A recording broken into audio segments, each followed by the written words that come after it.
D'où vient ce combat interne? Quelle est l'origine de ce combat interne? Premièrement, c'est le respect exagéré, parce que c'est un combat de la famille. Le respect exagéré de la tradition. Jérémie chapitre 10, verset 3. Jérémie dit que les traditions ou les coutumes des hommes ne sont que vanité. Un chrétien donne la position de la Bible, ne donne pas la position de sa coutume. On ne doit pas appliquer la coutume parce que c'est un deuil, parce que c'est une cérémonie, parce que quelqu'un est mort. Toi, tu es né de nouveau. Tu marches avec la parole des Dieu, puis avec les traditions humaines. Je n'ai pas entendu ton amen. Aussi longtemps, vous laisserez la place à vos traditions, à vos coutumes. Jésus disait dans Marc chapitre 7, verset 9, il dit, vous anéantissez la parole de Dieu pour faire passer vos traditions.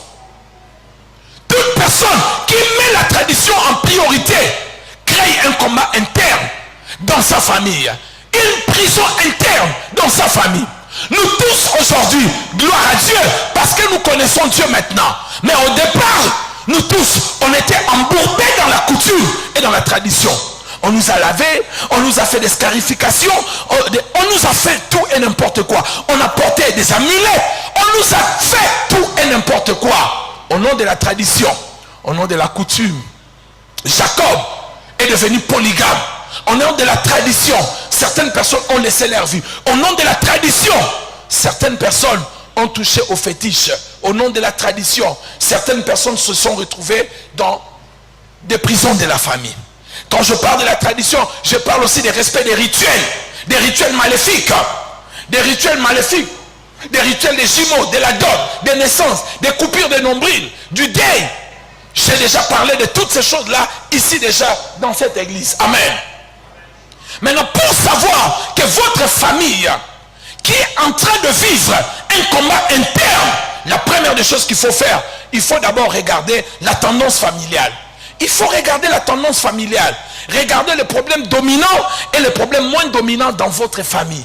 Regardez la tendance de votre famille. Regardez, moi, je suis avec les enfants de mon père et je suis avec les enfants de ma mère. Du côté de ma mère, nous sommes plus ou moins, nous sommes 8. Quand je regarde du côté de ma mère, je peux voir des problèmes. Je peux aussi regarder du côté de mon père. J'ai des soeurs, j'ai des frères. Je peux regarder dans leur vie. Qu'est-ce qui fait que, quel est le problème qui domine dans notre famille? Le problème qui domine dans votre famille, c'est le combat principal de votre famille. C'est votre prison principale que vous devez attaquer, renverser et briser. Dans certaines familles, les gens se marient facilement, mais il y a un problème de la pauvreté. Dans certaines familles, les gens n'ont pas de problème avec l'argent, mais ils ont un problème par exemple de mariage. Dans certaines familles, les gens se marient, les gens ont l'argent, mais difficulté d'avoir des enfants. Il faut regarder la tendance. Quelle est la tendance de ma famille? Je regarde tous mes frères, combien ils travaillent, combien ils sont en bonne santé, combien ils sont mariés, combien ils sont stables dans leur mariage et dans leur vie. Je regarde aussi du côté des enfants de ma mère, les filles de ma mère. Il faut regarder parce que pour trouver, ce n'est pas un problème. C'est juste une question de regarder, d'observer. Si vous regardez, Dieu a dit à Jérémie, regarde, qu'est-ce que tu vois? Le problème c'est qu'on peut regarder sans voir. Vous savez, on peut regarder sans voir, n'est-ce pas? Je peux te dire, regarde, mais tu ne vois pas. Et Dieu ne te demande pas de regarder, mais de voir. Et pour voir, il faut fouiller. Il faut poser des questions, des questionnements sur vos familles. Vous êtes à 6. Regardez maintenant, les 6 là, qu'est-ce qui domine dans cette famille? Dans les 6 là, en mal. C'est votre prison, c'est votre combat, c'est votre bataille. Et vous devez vous battre sérieusement pour cela. Quelqu'un m'a dit amen bien. Regardez la tendance. Combien d'entre eux vont bien? Et dans quel domaine ils vont bien? Et dans quel domaine où tout va mal dans votre famille? Vous écrivez ça quelque part. Écrivez. Alléluia. Ça, on appelle cela la cause. Parce que dans Proverbe 26, la Bible dit, la malédiction sans cause est...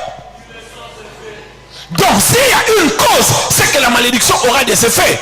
Mais quand tu regardes ta vie, frères et sœurs, on peut beau dire des choses. On peut dire que non, je suis enfant de Dieu, je suis né de nouveau. Mais vie où ils vivre vraiment. Et ça, il y a moi un roi des rois. Entre discours, n'a qu'au vivre, c'est le communauté. On est plus des discoureurs. Je suis la fille du Seigneur. Je ne suis plus là-bas. Papa, so total yo. Pardon, Nzaleleki. Amen.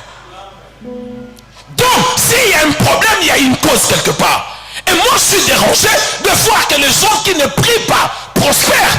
Et moi qui cherche Dieu, nuit et jour, ça n'arrive pas. Pourquoi ça ne dégage pas? Ça veut dire qu'il y a un problème quelque part. Il y a une cause. Dès qu'on ne trouve pas la cause, même la solution que vous trouverez sera momentanée. C'est la cause qui donne une solution durable. J'ai vu des gens qui étaient malades. On a essayé de les soigner dans de grands hôpitaux. Rien ne marchait parce que les docteurs tâtonnaient parce qu'ils ne trouvaient pas encore la cause. Et quand ils ont trouvé la cause, c'était juste un petit problème. La situation a été réglée. Toute solution que tu trouves sans cause est une solution momentanée. Mais par contre, lorsque vous trouvez la cause, la solution, elle devient durable. J'ai entendu ton amen? Si ko yo talano libota na yo, bandeko, na lo batana lingala. Talano libota na yo. Talano bozali basi kitoko. Mais bobota kaka, oboti na mobali otiki. Oboti na mobali otiki. Eza ndenge na bino. Amen. Je parlais avec une de mes sœurs qui est en Europe avant de venir ici. Elle me raconte une histoire comment les gens sont en train de mourir dans une famille que je connais bien. Et ce combat a commencé depuis qu'ils ont vendu la parcelle de la famille. Ils se sont partagés. Quelle est la tendance? Quand tu regardes ta famille, moi je sais. Quand je regarde ma famille, je regarde la tendance de ma famille. Je sais que le mariage est un vrai problème. Mes sœurs qui sont à 5, aucune d'elles ne s'est mariée. Voyez? Et chacune d'elles a fait des enfants avec plusieurs partenaires. C'est une tendance qui est dans notre famille. Et cette tendance, elle va me permettre de savoir comment prier. Comment m'engager dans la prière pour que cette situation ne passe pas dans la génération de nos enfants. Amen. J'ai entendu ton amen. Je veux que tu regardes maintenant tes frères, que tu regardes tes soeurs pendant quelques minutes. Quel est l'oronine et eza, l'ikola bandeko no ebele, yabasi to amibal. Amen.